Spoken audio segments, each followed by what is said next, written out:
ప్రపంచంలో liquor sales అన్నటువంటిది down అవుతుంది.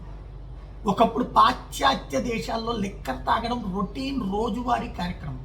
కానీ వాటి వల్ల పెరిగిన రోగాలు, ఆ రోగాల వల్ల వెళ్తున్నటువంటి ఆసుపత్రులు, ఆ ఆసుపత్రులకు అవుతున్నటువంటి ఖర్చులు, ఇన్సూరెన్సులు కూడా దాటిపోయి నష్టపోతున్నటువంటి వేళ క్రమంగా అక్కడ ఈ మద్యాన్ని వాడకం తగ్గిస్తుంటే వాళ్ళని చూసి మనం ప్రారంభించి ఇప్పుడు మన దేశంలో మద్యం ఎక్కువయింది అనుకుంటుంటే ఆంధ్రప్రదేశ్ ఒకప్పుడు దానికి విరుద్ధంగా ఉండేటటువంటిది కాస్త ఇప్పుడు క్రమంగా అందరికీ మద్యం అలవాటు చేయదలుచుకున్నామా?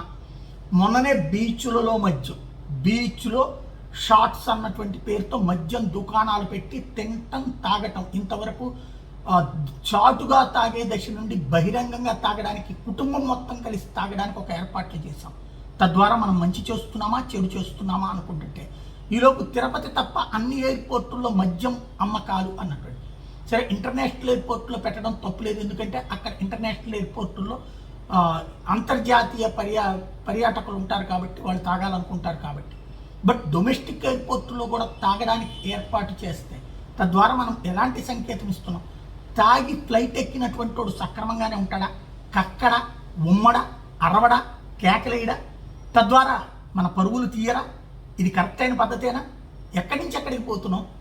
వైన్ షాపుల ప్లేస్లోకి బెల్ట్ షాపులు వచ్చినాయి, పర్మిట్ రూమ్స్ వచ్చినాయి, చివరికి బీచుల్లో తాగే స్టేజ్కి వచ్చింది కొత్తగా ఈ పరిస్థితి. ఎంతవరకు రైట్?